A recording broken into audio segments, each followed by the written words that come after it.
Buenas tardes, profesor y compañeros. En esta ocasión, con mi persona y junto a mi equipo conformado por Álvaro Santa Cruz Acuña, Adrián Feria, Camila Neira, Valery Soto, Marisol García, mi persona, Lucero Yogya, estaremos presentando el tema del diseño, implementación y programación de un microcomputador basado en los microprocesadores Intel 8085 y 8086. En este capítulo comenzaré dando un breve contexto histórico sobre las 5 generaciones en la era electrónica de las computadoras. Comenzando con la primera generación de 1940 a 1956, determinada tubos al vacío. Su componente principal eran los tubos al vacío, unos componentes electrónicos grandes que parecían bombillas. Eran máquinas inmensas que ocupaban salas completas y consumían tanta energía que podían apagar la luz de un vecindario entero. Generaban tanto calor que necesitaban sistemas de enfriamiento especiales y además eran propensos a fallos constantes. El proceso era muy complicado, se usaban en lenguaje máquina, es decir, combinaciones de 0 a 1 y los datos se ingresaban con tarjeta perforadas y lo más importante es que solo podían procesar una tarea a la vez. El ejemplo clave es el ENIAC, que se consideraba una de las primeras computadoras electrónicas de propósito general, y la UNIVAC 1, que fue la primera computadora comercial de la historia. La segunda generación, dada entre 1956 y 1963, determinada transistor. Los tubos al vacío fueron reemplazados por el transistor. Este invento fue un salto tecnológico enorme y gracias a los transistores las computadoras se hicieron más pequeñas, más rápidas, más confiables y eficientes también. Consumían menos energía y eran más baratas de mantener. Surgió un lenguaje ensamblador que era un paso adelante porque usaban palabras abreviadas en lugar de solo números, haciendo que la programación sea un poco más sencilla, y en esta época nació el circuito integrado, que fue una de las bases para la siguiente revolución. Seguimos con la siguiente generación, que fue la tercera, dada entre 1964 y 1971, determinados circuitos integrados. Llegaron estos circuitos integrados o chips, como se les decía, que consolidaban miles de transistores en una pequeña pastilla de silicio. Las computadoras se redujeron aún más de tamaño, pero ganaron una potencia increíble. Se volvieron más accesibles para las empresas pequeñas y aquí aparecieron los teclados y los monitores, haciendo que la interacción sea mucho más directa. También llegaron los sistemas operativos que permitieron por primera vez que una computadora ejecutara varios programas al mismo tiempo, es decir, la multitarea. Y también se modificaron los lenguajes de alto nivel como Fortran y COBOL, que son mucho más cercanos al lenguaje humano. Luego está la cuarta generación, de 1971 en adelante, determinada el microprocesador. La creación del microprocesador, un solo chip que actúa como el cerebro o CPU de la computadora, y este quizás el avance más importante de todas las generaciones. Esto hizo posible la computadora personal, es decir, la PC. La tecnología dejó de ser solo para grandes corporaciones y gobiernos y llegó también a los hogares. Se desarrollaron interfaces gráficas con ventanas, iconos y el mouse como Windows o Mac OS, haciendo que las computadoras intuitivas y fáciles de usar para cualquier persona. Y por último tenemos la quinta generación de la década de 1980 hasta la actualidad, determinada inteligencia artificial. Esta generación se centra en la inteligencia artificial, la IA, ¿no? La computación cuántica y la nanotecnología. El objetivo es crear máquinas que puedan pensar y aprender. Las características principales es el procesamiento en paralelo, realizar millones de cálculos simultáneamente, las interacciones avanzadas, el uso de voz, reconocimiento facial y gestos, y la conectividad total gracias al Internet, ¿no? Y el ejemplo más claro son nuestros teléfonos inteligentes o smartphones, que son computadoras más potentes que las primeras generaciones, pero que caben en la palma de nuestra mano. Buenas, soy Adrián Feria y hoy día vengo a hablarles sobre el capítulo 2, en la cual trata sobre la evolución de los microprocesadores Intel desde el 8080 hasta la familia del Pentium, destacando sus principales características y aportes. Bueno, ahora bien, tenemos el Intel 8080, de 1974, fue el primer microprocesador importante de Intel, con una arquitectura de 8 bits, un bus de direcciones de 16 bits y una velocidad de 2 MHz. Se usó en las primeras computadoras personales, como la Altair 8800. Intel 8085 de 1976, también de 8 bits, pero más rápido, entre 3 y 6 MHz. Una de sus ventajas fue que funcionaba con una sola fuente de alimentación. Se utilizó en sistemas embebidos y controladores industriales. Después tenemos el Intel 8086. Introdujo la arquitectura de 16 bits con 20 bits de direcciones y hasta 1 MB de memoria direccionable. Alcanzaba velocidades de 5 a 10 MHz y marcó el inicio de la familia Intel 8086. Después tenemos el Intel 8088 de 1979. Internamente era de 16 bits, pero con bus externo de 8 bits, lo que le hacía más económico. Fue el procesador del IBM PC original en 1981. Ahora bien, acá tenemos dos microprocesadores, el Intel 8018 y el Intel 8018-8, los dos en 1982, en el cual ambos eran de 16 bits. El 8018-6 integraba periféricos como temporizadores y controladores, mientras que el 8018-8 tenía un bus externo de 8 bits para reducir costos. No se usaron muchos en PCs, pero sí en sistemas embebidos industriales.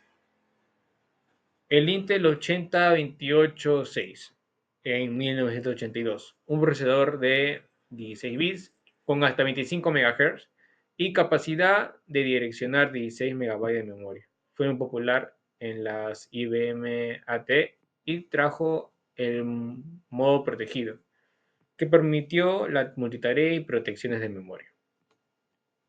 Siguiente tenemos el Intel 8038-6 de 1985. Fue el primer procesador de 32 bits real, con hasta 4 GB de memoria direccionable. Soportaba multitareas completas y memoria virtual. Alcanzó hasta 40 MHz. Tenemos el Intel 8048-8, en la cual salió en 1989. Este microprocesador dio un gran salto tecnológico. Integraba un coprocesador matemático y la técnica de Filling Line, en la cual tenía 1,2 millones de transistores y velocidades de hasta 100 MHz. Fue muy usado en PCs de inicios de los años 90. Y como último tenemos la familia Pentium de 1993. Su bus de datos era de 64 bits y alcanzaba desde 60 MHz hasta varios GHz en modelos posteriores. Este introdujo arquitectura superescalar, memoria caché de nivel 1 y soporte multimedia. Fue la base de las computadoras modernas. Bueno, ahora bien, en resumen, los microprocesadores Intel pasaron de los primeros modelos de 8 bits, como el 8080 y el 8085, a la arquitectura de la familia Intel 86, como el 8086 y 8088. Pero el 8028-6 aportó el modo protegido, mientras que el 8036-8 y 8048-6 dieron el salto a 32 bits y mayor potencia. Finalmente, la familia Pentium consolidó los procesadores modernos, con más velocidad, caché y soporte multitarea. Gracias. Bueno, pasando al capítulo 3, tenemos lo que son los dispositivos periféricos, que son fundamentales para llevar a cabo las funciones de entrada y salida en un sistema informático. Estos se conectan a través de múltiples tipos de puertos, los cuales varían de acuerdo a las características de cada dispositivo y su conector. Algunos ejemplos de estos puertos incluyen lo que es el USB, paralelo, serie de audio, entre otros.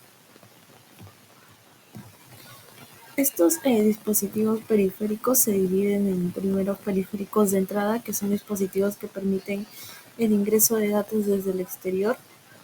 Como ejemplo tenemos lo que es el mouse, que permite mover un puntero de la pantalla en la pantalla y seleccionar elementos, facilitando la interacción gráfica con el sistema. Otro ejemplo es el teclado, que es el principal dispositivo de entrada para ingresar caracteres, números y comandos en sistemas con microprocesadores como el 8085 y el 8086 que suelen conectarse mediante un controlador de teclado. Otro ejemplo es lo que es el micrófono, que convierte ondas sonoras en señales eléctricas que pueden ser digitalizadas mediante un conversor analógico digital. Otro ejemplo es el escáner, que digitaliza documentos e imágenes físicas para almacenar y procesarlas en el sistema. Como otro tipo de periférico están los periféricos de salida, que son dispositivos encargados de mostrar o emitir la información, ya sea proveniente de una computadora o un sistema informático. Algunos ejemplos de ello tenemos lo que son los auriculares, que son dispositivos que emiten el sonido generado por la computadora, incluyendo ya sea melodías, voces, efectos sonoros o cualquier clase de archivo de audio. Son periféricos que se ajustan o sobre las orejas del usuario, que se pueden enlazar a la computadora a través de ya sea un cable o mediante tecnología inalámbrica. Otro ejemplo es el monitor, que es un dispositivo de salida que transforma las señales digitales del sistema en datos visuales, permitiendo que el usuario los vea y entienda. En sí hay diversas clases de pantallas que cambian según su tamaño o calidad de imagen. Entre otros ejemplos tenemos también lo que son los parlantes, que son dispositivos que extraen la información del sistema y traducen a señales sonoras que pueden ser captadas por los usuarios. Otro tipo de periféricos son los de entrada-salida, que son los que permiten realizar tanto las funciones de entrada como de salida, y se conocen por lo tanto como periféricos mixtos. Un ejemplo son también los monitores de pantalla táctil, que son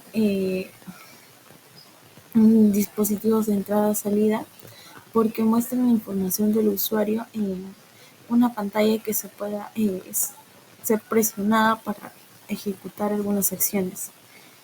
Otros ejemplos son como las pantallas táctiles, que brindan la posibilidad de presentar los datos del sistema mediante de manera visual e interactuar con ellos de manera con los dedos o diferentes elementos ópticos como lo que son los bolígrafos digitales. También están los equipos de realidad virtual, ya sea como cascos o guantes, que transmiten la información digital de manera visual y auditiva para el usuario y les permite interactuar con el sistema mediante sus movimientos corporales.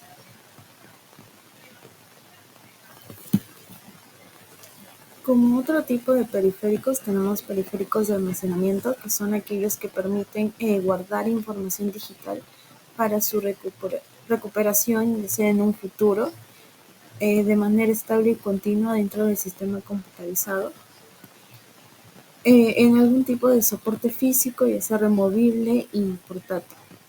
Algunos ejemplos de ellos son los que son los discos duros, ubicados dentro del CPU de la computadora, que constituyen el principal destino de toda la información que el sistema memoriza y almacena desde los documentos del usuario hasta lo que es el sistema operativo necesario para que el sistema realice sus funciones correctamente. Otro ejemplo son los discos y disquetes, que permitían al sistema introducir o extraer información en un soporte físico removible y portátil, como eran los discos compactos como el CD y el DVD, o los antiguos disquetes que eran de plástico. Otro ejemplo son las unidades de almacenamiento removibles y portátiles, que permiten al usuario guardar su información en un soporte portátil, ya se trate de una unidad flash como lo que es un pendrive, hasta un disco duro externo que se conecta al sistema mediante un puerto USB. Como último tipo están los periféricos de comunicación, que son dispositivos utilizados para crear comunicación de datos a largo alcance entre ya sea un ordenador y otro, o entre un ordenador y algún periférico que esté lejos. Esta conexión puede ser tanto ya sea por cables o de forma inalámbrica también, y según su característica técnica tendrá diferentes velocidades de transmisión y un alcance real. Unos ejemplos son los conocidos como routers, que organizan el envío de información de una red a otra, facilitando la conexión de subredes de dispositivos a través de enlaces de red. Otro ejemplo son las tarjetas de red, que aditamentos que pueden presentarse como tarjetas o placas, sean parte de la placa base del computador o no, tienen como objetivo facilitar y regular el intercambio de datos entre ya sea dos sistemas que estén conectados, ya sea de manera directa o mediante otros periféricos. Otro ejemplo son los modems, que son dispositivos periféricos independientes que conectan un ordenador equipado con una tarjeta de red o otro, ya sea similar o una red de estos, que gestionando la circulación de datos conforme a los protocolos definidos.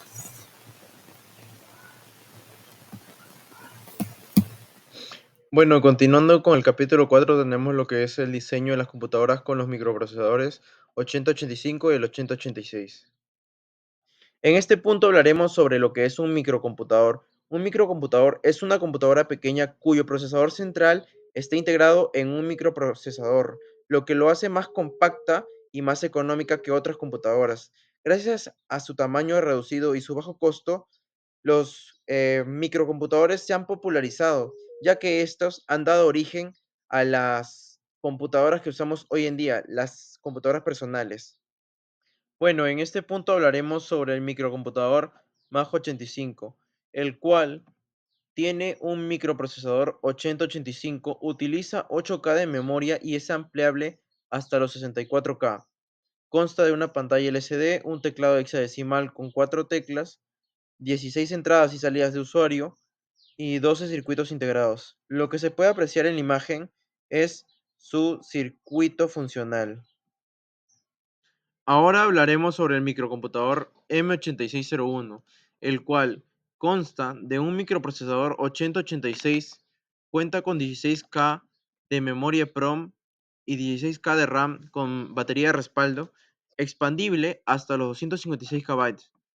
Incorpora 72 líneas de entrada y salida, un temporizador de 3 canales, una interfaz de serie mediante USART y controlador de interrupciones. También contiene un teclado hexadecimal de 28 teclas, pantalla de 7 segmentos y comandos de depuración como ejecución paso a paso.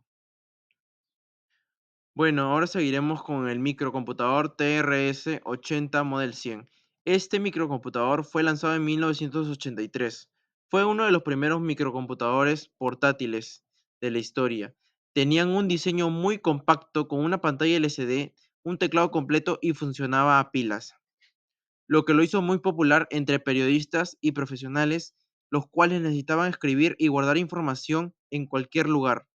Este cuenta con una memoria interna que va desde los 8K hasta los 32K de RAM. Cuenta con un procesador 80C85 Intel y también puede conectarse a otros dispositivos mediante un puerto serie. Bueno, por último tenemos el microcomputador MTS86C. Este microcomputador cuenta con un microprocesador 8086.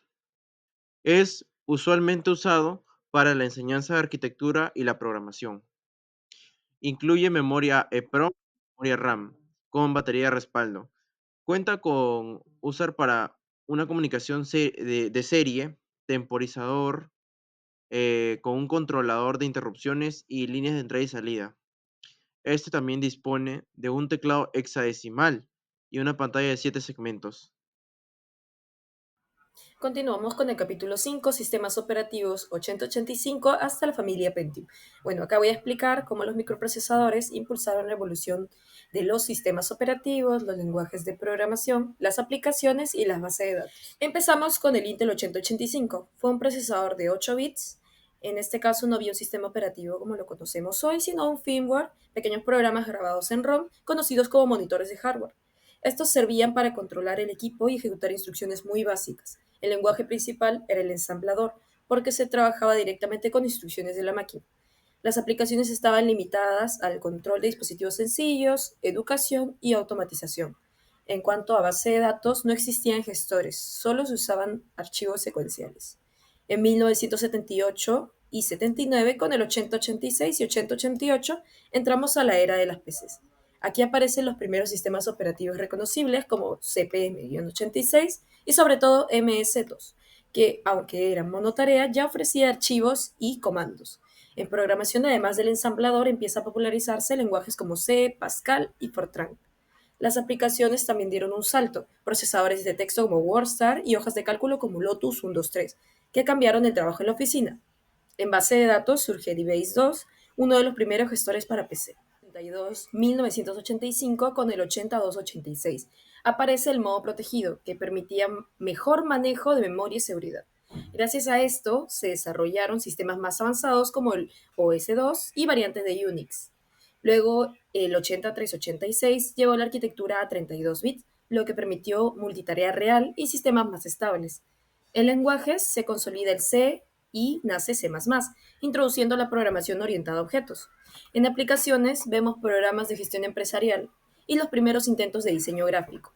En base de datos se populariza DBase 3, Clipper y FoxPro, con consultas e índices más robustos. Intel 8486 de 1989. Se integra la unidad de la coma flotante en el procesador, lo que aumentó notablemente el rendimiento. Aquí se consolida Windows 3.1, que ya ofrecía multitarea cooperativa y un entorno gráfico amigable. En programación aparecieron entornos como Visual Basic, además de los clásicos Turbo Pascal y C++. En aplicaciones destacan los programas gráficos como AutoCAD, CorelDRAW y junto a suites de oficinas más completas. Las bases de datos comienzan a migrar a un modelo cliente-servidor, permitiendo el acceso compartido. Y finalmente, en 1993, llegamos a la familia Pentium, que marcó el inicio de la informática moderna. El procesador era capaz de ejecutar instrucciones en paralelo y con mayor velocidad. En sistemas operativos aparece Windows 95 y 98 con interfaz gráfica consolidada, además de Windows NT para empresas y Linux en servidores.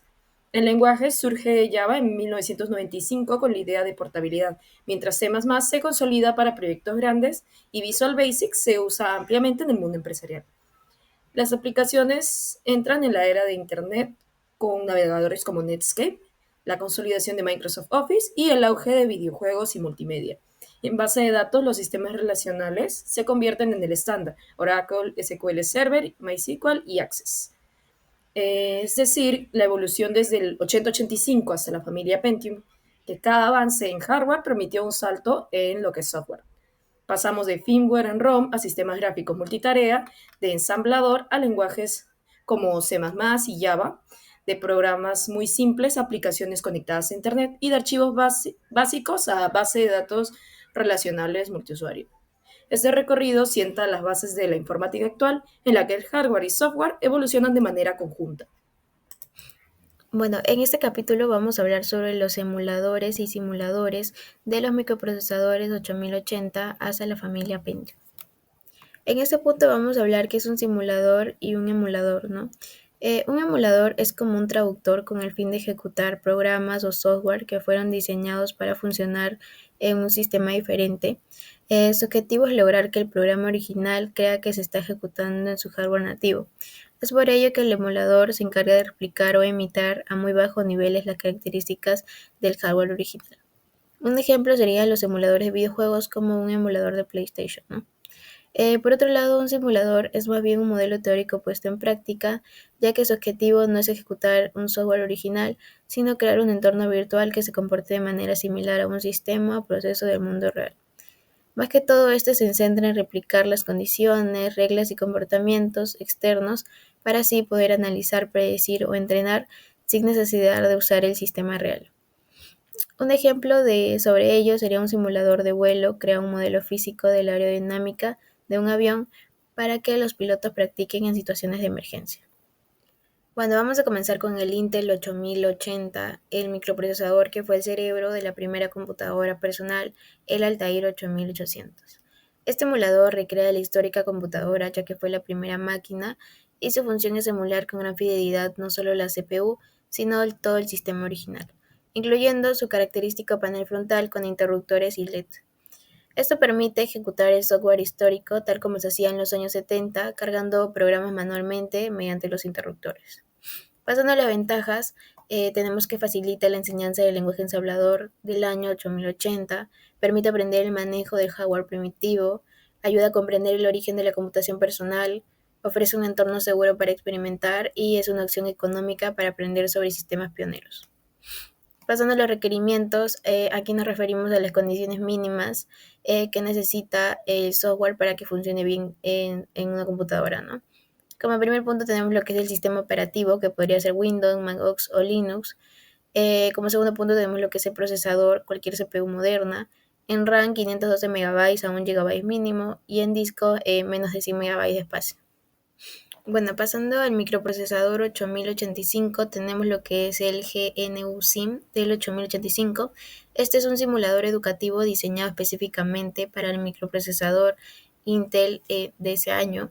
A diferencia de un emulador de máquina completa, este se centra en facilitar el aprendizaje del lenguaje ensamblador, ¿no? Mediante una interfaz gráfica intuitiva. Asimismo, también permite escribir el código, ensamblarlo y ejecutarlo paso a paso, visualizando en tiempo real cómo cambian los registros, las banderas del procesador y la memoria. Asimismo, es una herramienta perfecta para los laboratorios universitarios, ya que su enfoque didáctico ayuda a los estudiantes a depurar y entender el flujo de ejecución de las instrucciones a un nivel muy detallado, ¿no? Pasando a sus ventajas, como lo mencioné, tiene una interfaz gráfica sencilla y fácil de usar, permite ejecutar el código paso a paso, incluye herramientas de depuración de instrucciones y por último, la interfaz está disponible en varios idiomas y sin necesidad de usar comandos en terminal. Pasando a los requerimientos, como primer punto tenemos lo que es el sistema operativo, se puede usar principalmente Linux, también funciona en Windows, como en procesador, cualquier CPU moderna de 32 a 64 bits, en RAM 1 GB mínimo, recomendado hasta 2 GB para Windows, y en disco menos de 50 MB de espacio. Bueno, pasando al EMU 8086, este es un entorno de desarrollo integrado diseñado específicamente para la enseñanza y práctica de la programación en un lenguaje ensamblador. Este combina en una sola herramienta tanto un editor de código, un ensamblador y un emulador que recrea el funcionamiento real de esta CPU histórica, ¿no? Asimismo, también permite escribir, depurar y ejecutar los programas paso a paso, a la vez visualizando en tiempo real cómo las instrucciones afectan tanto a los registros, a la memoria y a las banderas del procesador, ¿no? Es decir, que es un laboratorio virtual que ofrece una experiencia práctica y segura para comprender los cimientos de la arquitectura del año 86, base de las computadoras modernas, ¿no?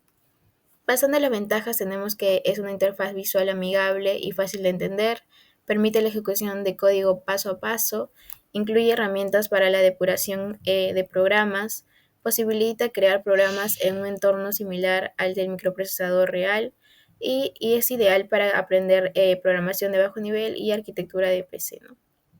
Pasando a los requerimientos, en un sistema operativo Windows como XP 7, 10 o superior, en procesador una CPU del x86 o x86-64 estándar, como RAM 1 GB mínimo, recomendado 2 GB, y como disco alrededor de 50 MB para instalación y ejemplos.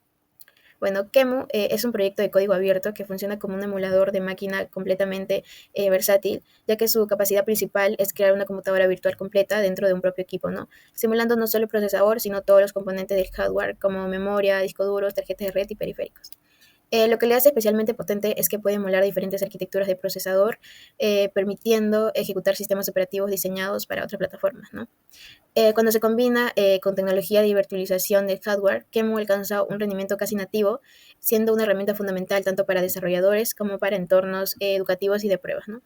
Pasando a lo que son las ventajas, es extremadamente flexible y potente, puede emular generaciones completas de PCs, ofrece alto rendimiento del kernel Based Virtual Machine para virtualización acelerado, cuenta con un gran ecosistema y documentación amplia y permite la depuración profunda de sistemas y aplicaciones, ¿no?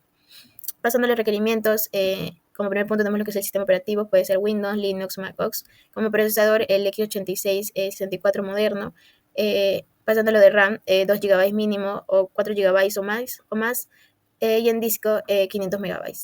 Eso sería todo, gracias.